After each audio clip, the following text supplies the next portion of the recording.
Hi, so the topic that I'm going to be talking about and kind of arguing for is for gun control laws. So a bit of a trigger warning before I start. It's going to be kind of a harsh visual and it's a hard topic to talk about. So um, I'm going to start it off by having you imagine something. Imagine you're a parent and you drop your kid off at school thinking they're safe. It's a school, for goodness sake, right? But one day, your child experiences a school shooting.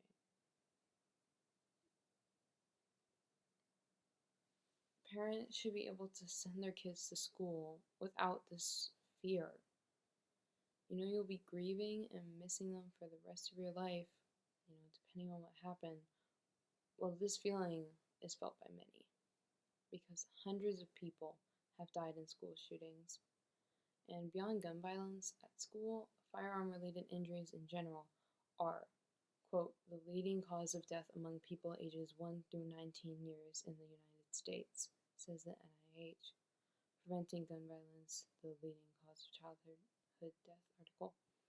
So many people recognize that shootings are a problem, but they send thoughts and prayers rather than seriously wanting to do anything about the problem. The website Commonwealth Fund also reports that firearms are the leading cause of death for children in the U.S. End quote. I'm going to be arguing that we need to focus more on how guns are impacting people's lives in many ways, so we shouldn't be focused on trying to shift the conversation and rather focus on getting stricter gun regulation. I'll give an example first in which you would use a gun. So let's say it's a robbery, right? And I want you to imagine yourself in these scenarios. Someone has a gun, they're threatening your life in order to rob you, and you don't have a gun, so it's almost impossible to defend yourself. That's the first scenario. Second scenario, what if the person who wanted the gun to rob you had to go through a 5,000 question psychological evaluation? They likely wouldn't have passed considering they had a desire to rob someone. So don't you think it would be ideal if that test had been a requirement for owning a gun? Or what if the guy who wanted the gun had to get a license and go through similar training as you do with a driver's license?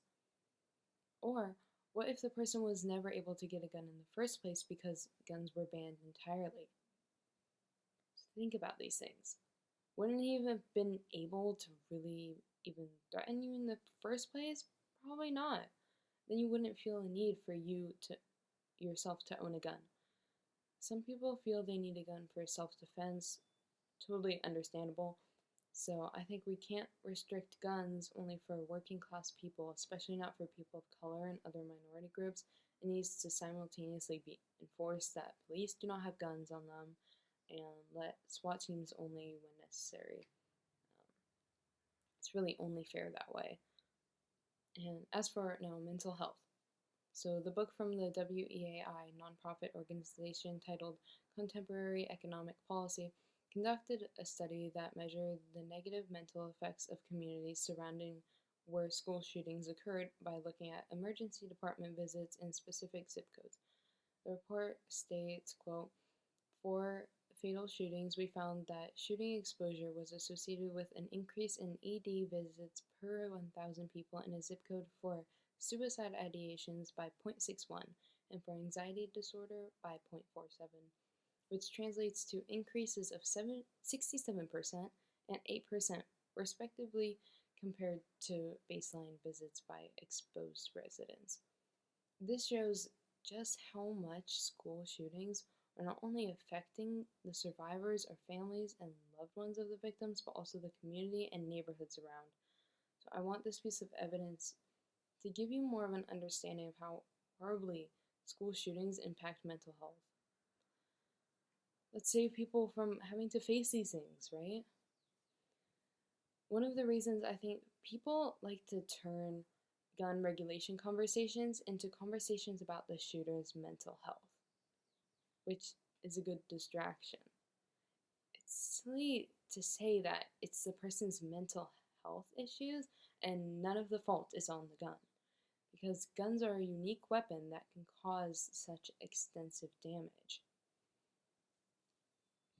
And it's not just a mental health problem, because there are other countries with as bad of a mental health problem as the US and higher suicide rates, yet they don't have as much gun violence, says the World Population Review article, Suicide Rates by Country.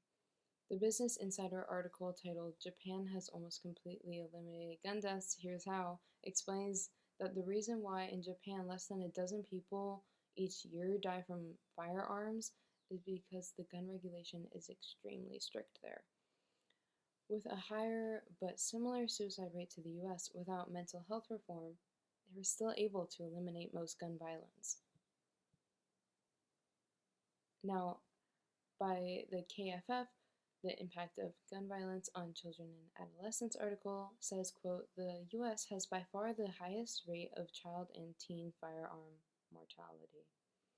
Even Australia used this as an example in 1996, saying, quote, "We must stop walking down the American path of gun culture," end quote. This was said after the death of 35 people in 1996, and after the tragedy, Australia made stricter gun regulations. It's as easy as that. If we took a note out of Australia's book back in the 90s, we could have saved hundreds of lives by now, and we still have the ability to save hundreds of more lives if we get to work protesting and fighting to get the government to do something, anything at this point about this problem. And the reason you should be for implementing as strict gun regulations as Japan or Australia is because there will always be ways to get guns, like just picking them off the streets or going through loopholes like bump stocks. Gun violence will not stop unless the government cuts off every single access point. In conclusion, if you care about the next generation, our children, if you care about people in any capacity, you should want to do something. So I encourage you to go online and do your research. Stay up to date on events, go to protests in your area, or if you want something quick and easy, you can spread the word via your social media. Talk to people. Take action in any form, even small things like voting for politicians you know support gun control. That can have an impact too. There are many avenues you can take that can end up having a big impact in the long run, especially if we band together. So right now, the future looks very grim, but I have hope. So if you take anything away from this speech, I hope you remember that you have the power to create change and save lives. So thank you.